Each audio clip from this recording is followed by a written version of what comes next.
As the summer sun rose, Melissa Thompson checked her daughter Emily's medicines. She carefully opened the hospital-prescribed bottles and sorted them into a pill case for the week. "Emily, breakfast is ready," she called. On the kitchen counter, Emily's favorite blueberry pancakes were waiting. Melissa always made weekends feel a little more special. Soon, 12-year-old Emily slowly came downstairs, followed by her younger sister, 8-year-old Sophia, who bounced down excitedly. Emily looked well, and her condition had been stable lately. "Sophia, no running on the stairs," Melissa reminded gently. For the past 3 years, since her husband passed away, Melissa had been raising her daughters alone. She worked as a sales director at Sunbelt Insurance and cared for Emily, who had a rare illness. Life was busy, but the smiles on her girls' faces made it all worth it. This was their usual morning. Emily quietly cut her pancakes while Sophia asked, "Can I go play with Jessica after school?" "After you finish your homework," Melissa replied, sipping her coffee. Losing Thomas had made her treasure these small, everyday moments. After Emily took her medicine, Melissa said, "I'm leaving a bit early today. I have an appointment with Grandma." She didn't tell the girls the real reason. She was dropping off VIP Disney World tickets with her mother, Barbara. It was meant to be a surprise for the girls and maybe a chance to improve her relationship with her mother. Barbara lived in a fancy Winter Park neighborhood with her rich husband, a successful real estate businessman. She liked her church and her country club, and she had strong, old-fashioned beliefs, especially about single mothers. She often said, "Families used to stay together, no matter what." Melissa's sister Rachel was her favorite. Rachel lived nearby, had twin boys, and was vice president of the PTA. Her husband Michael was a successful lawyer who always helped out. To Barbara, Rachel had the perfect life. Barbara always criticized Melissa. "Being a single mother looks bad," she would say, or, "You're too soft with your girls." She gave money and gifts often, but only to Rachel's family. At Christmas, Rachel's kids got mountains of presents. Melissa's girls got cards with a few dollars and were told, "This should be enough." Now that Emily's health had improved, her doctor said she could travel. Melissa bought special Disney tickets, with medical accommodations, for a trip that would be magical and memorable for her girls. She hoped the trip might help heal the strained relationship with her mother. Maybe, through Emily's journey, Barbara would finally see what truly mattered. As Melissa drove to Barbara's house, the Florida heat was already rising. At Disney World, families lined up at the entrance, and colorful flowers shaped like Mickey Mouse decorated the area. By 9 a.m., Melissa waited at the meeting spot with Emily and Sophia. Emily wore a white sundress and a straw hat. Sophia had on a blue princess dress. Both girls looked excited. Melissa double-checked Emily's temperature. "You feeling okay?" "I'm great. I can't wait to go in," Emily said with a big smile. She had missed out on so much over the years. This day meant everything. Then Barbara appeared, dressed in a fancy summer outfit. She looked proud and polished. "Good morning, Melissa, Emily, Sophia," she said in a cheerful voice. To Melissa's surprise, Rachel showed up too, with her twin boys and husband Michael. "Oh, everyone came?" Melissa asked, a little confused. Barbara hadn't said anything about this when Melissa gave her the tickets. "Yes," Rachel replied, smiling like she knew something. "Let's enjoy the day as a family." Michael looked distracted and confused, checking his phone. He had an important meeting. Why was he here? Barbara held the ticket envelope tightly, looking like she had a secret. "Everyone, gather round," she said proudly, holding up the tickets. "Mom, weren't the tickets supposed to be a surprise for the girls?" Melissa asked, feeling uneasy. Barbara smiled strangely. "Yes, it's a surprise, but I made some changes." Rachel grinned and said to her sons, "Kids, Grandma has good news." Around them, tourists walked by happily, but Melissa's group felt tense. Just before they reached the gate, Barbara made her announcement like it was no big deal. "Actually, I changed the names on the tickets. They're for Rachel's boys now, not your daughters." Her words hit hard.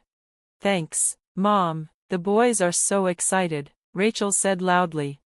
Melissa slowly took out her phone and showed her original VIP tickets, the ones she had bought with special care. Emily's eyes filled with tears. She had waited so long for this day. It was supposed to be her reward after everything she'd been through. Sophia grabbed Emily's hand, sensing something was wrong. The twins looked confused. "Mom, what's happening?" Jack asked. Rachel just said, "I'll explain later." Michael came back from a call and noticed the tension. "What's going on?" Barbara waved it off. "Just a small change." Rachel added, "Mom's decision makes sense. Emily's not well anyway, right?" Emily's shoulders shook quietly. Melissa took a long breath and said, "Let's go to the gate." They walked toward the entrance, but the mood was heavy. By noon, the Disney entrance was packed, music played, kids laughed, cameras clicked, but Emily stood silently, holding Sophia's hand. Barbara wiped her face with a fancy handkerchief, still holding the tickets. Rachel kept snapping pictures of her boys. Michael looked tired and focused on his phone. Finally, they reached the gate. A friendly staff member named Jessica smiled and scanned the tickets. Her smile faded. "I'm sorry, but these tickets were already used digitally." Barbara turned pale. "What? That can't be right." Rachel jumped in. "There must be a mistake. These are Mom's tickets." Melissa stepped forward and calmly showed her phone. "These are the real tickets. I bought them 3 months ago, for Emily, with medical support included." Michael began to understand. Oh, these were for Emily, special accommodations too. Nearby families began noticing. Some moms looked at Emily with sympathy. Barbara and Rachel's faces turned red. Then another staff member appeared. Her name tag said Judy. Judy walked over with a kind smile.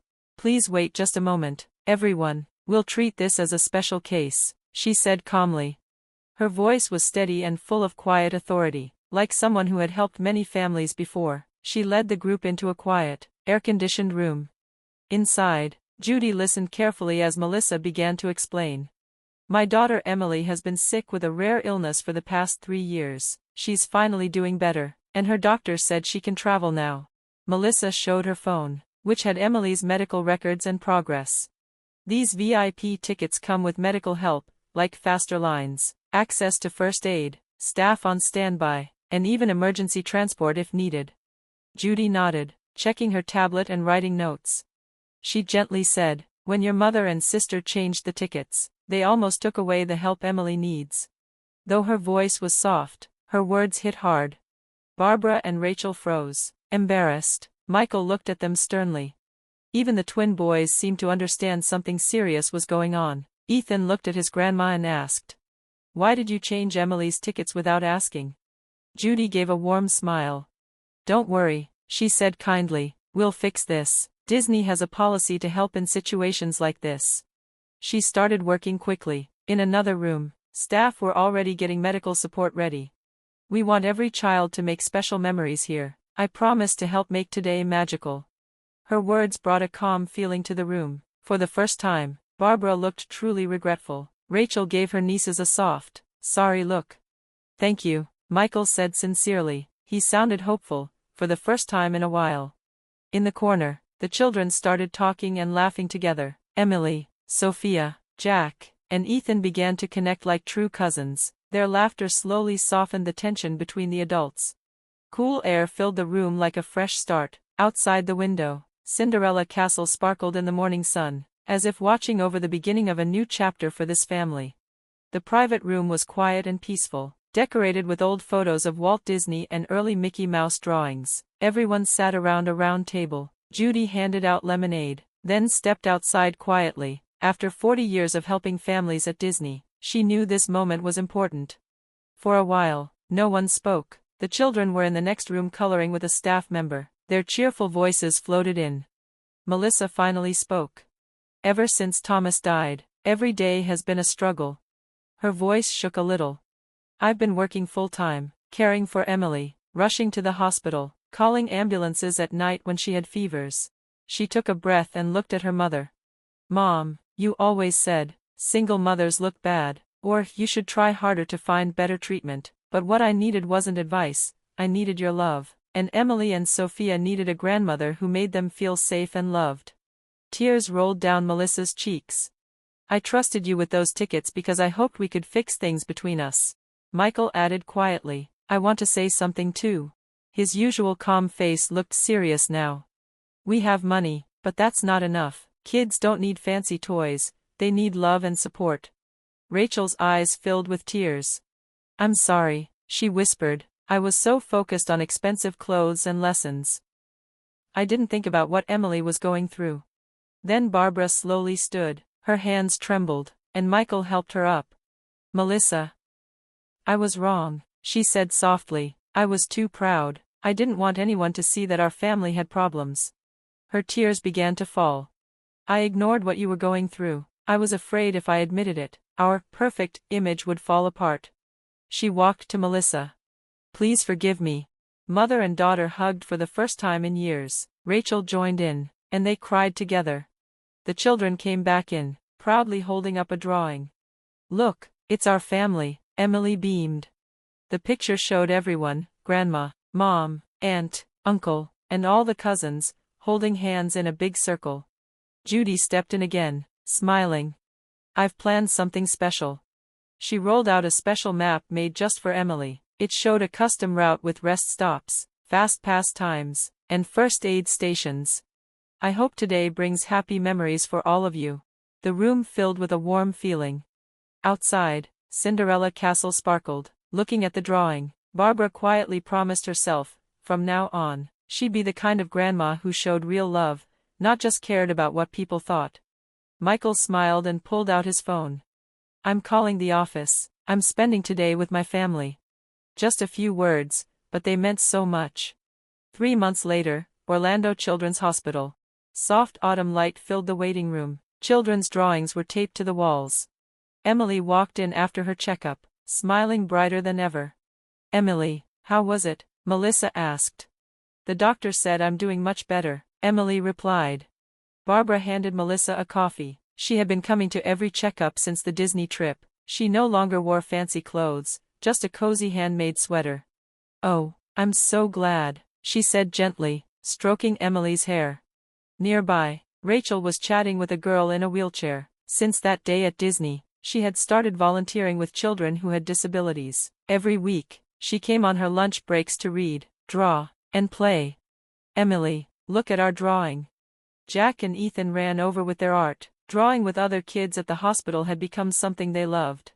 Sophia joined in too. Soon, the kids were playing art teacher for a small group in the corner.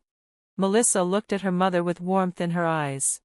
"Things have really changed." Barbara nodded and sighed. "That day, when I saw how Judy treated us, I realized that kindness means more than appearances." She looked at a nurse across the room. "I start volunteering here next week." Tears filled Melissa's eyes. "These past 3 months taught me something. Real love doesn't come from money or success. It comes from family, effort, and being there for each other." Rachel walked over, and the 3 women hugged. Families nearby smiled as they watched. Rachel checked her phone. A message from Michael. He confirmed our Christmas vacation. "We're going to a ski resort in Colorado." They had chosen a safe resort for Emily, and even arranged for medical help if needed. "Are you excited?" Barbara asked Emily. "Yes, but what I'm most excited about is drinking hot chocolate with everyone." Everyone smiled at her sweet answer. Just then, the door opened. Judy stepped in. After retiring, she had started volunteering too. The kids ran up to her. "I have good news," she said, holding up an envelope. It was an invitation to a Christmas charity event at the hospital. "We'd love for your whole family to join the show." Barbara and Rachel quickly said yes. Melissa offered to help with fundraising using her work skills. Judy smiled. "I think we'll make a great team." Outside, the city shimmered in the sunlight. On the wall, a new drawing hung, made by Emily and her cousins. It showed all the people they had met, volunteers, doctors, family, holding hands in one big circle. "Grandma," Emily said, snuggling up to Barbara, "I want to be a doctor someday. I want to help kids like me." Barbara hugged her tightly. "You'll be amazing." Melissa looked at them with a full heart. That day at Disney had been painful, but it had led them here. Family doesn't always stay the same, but sometimes, change brings something even better. In that warm waiting room, their new story kept going, quietly, but beautifully.